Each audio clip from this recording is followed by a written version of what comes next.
Jessie, t'es une joueuse Ultimate et tu reviens tout juste il y a 2 semaines de la finale, de jouer la finale américaine, le championnat américain d'Ultimate.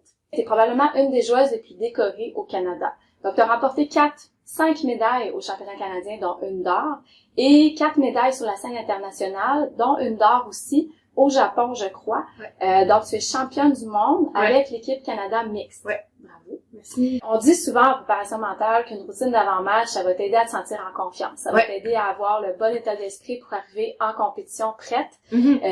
Ça serait quoi ta routine à toi? Est-ce que t'en as une routine? Ouais. C'est quoi ta routine? C'est quoi les étapes? Ouais, mais c'est drôle parce que je pensais à ça ce matin. Mais je te dirais que dans mes premières années de compétition, j'essayais d'avoir une routine. J'essayais que ce soit la même pour me rendre dans une zone de confort, justement. Mais là, cette année, j'ai réalisé que, hey, j'ai peut-être pas besoin de cette routine-là. Je me laisse place à vraiment interpréter comment je me sens aujourd'hui, puis m'ajuster en fonction de comment je me sens. Fait que ça, j'ai réalisé ça cette année, que je suis pas obligée d'être dans un cadre rigide pour arriver à la performance. Que, par exemple, si aujourd'hui, je vis du doute.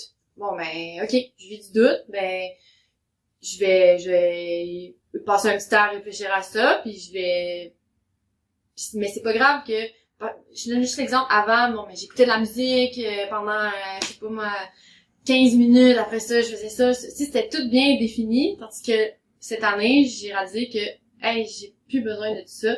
J'arrive quand même, par moi-même, sans trop y penser, à me mettre dans un mode de performance. Donc, d'être moins rigide par rapport à cette routine-là, aujourd'hui, ça m'aide, mais avant, ça m'aidait aussi, cette routine-là. Mais par exemple, avant un match important, j'aime pas ça y penser la veille.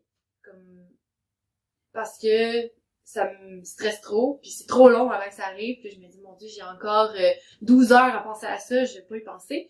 Donc, avant, ce que je faisais de la visualisation avant de me coucher. Mais là, j'en fais plus. Parce que ça m'active trop, je suis trop stressée. Puis là, ma priorité, c'est vraiment le sommeil.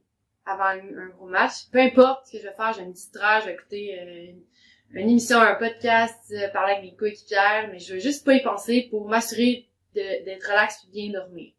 Mais je m'accorde ce stress-là parce qu'il est quand même présent puis je veux le vivre. Je me l'accorde toujours dès que je me lève jusqu'au début de l'échauffement. Comme là, je me dis, parfait, je peux réfléchir à ce que je veux, je le laisse. Peut-être que tu vas visualiser. Je vais visualiser, mais mettons, par rapport un match important, le stress, c'est sûr qu'il est là, mais je vais le laisser être là, être présent.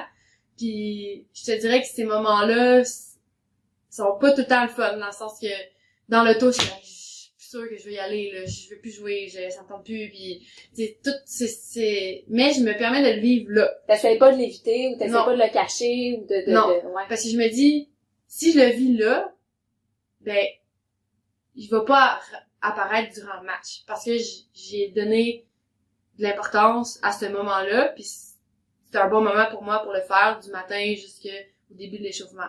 Quand je fais juste mon échauffement puis je prends pas conscience de chaque action que je fais, je sais que je vais avoir une bonne pratique ou un moins bon match.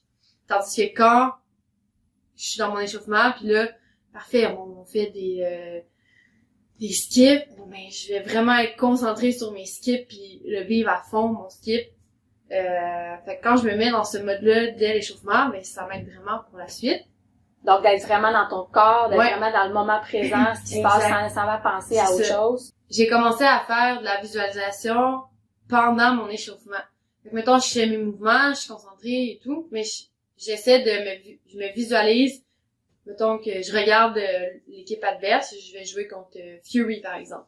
Je vais m'imaginer en train de faire des jeux, des changements de direction, attraper un frisbee avec les joueuses que je vois devant moi pendant mon échauffement. Fait que ça m'avait vraiment aidé, fait que ça j'ai commencé à le faire. Puis après ça, je sais que quand le match commence, ben oui, il y a le petit stress, mais c'est plus le même stress qui m'empêchait de jouer ou qui voulait, c'est ça, le stress dans le fond que j'avais, c'est je voulais même plus y aller. Donc là c'était juste quand les dernières minutes avant un match, c'est tellement du bonheur, puis c'est tellement, ok, c'est pour ça que je joue. C'est de l'excitation. Ouais, j'aime ma compétition, puis là, c'est positif, c'est fun. Le soir, j'essaie de juste me détendre pour bien dormir. Après ça, le matin, peu importe le temps avant mon échauffement, je me laisse du temps pour vivre toutes ces émotions-là, les accepter, les comprendre pourquoi c'est là. Puis, dès que mon échauffement commence, là, je suis en mode, je focus sur mon corps, moment présent, visualisation pour le match, jusqu'à la game. En fait, là, ce que tu nous dis par rapport aux émotions, c'est que tu te permets de les vivre sans nécessairement leur donner une connotation négative ou une signification négative. Ouais, c'est correct qu'elles soient là. Exact. Et ça, c'est vraiment une clé. Ouais.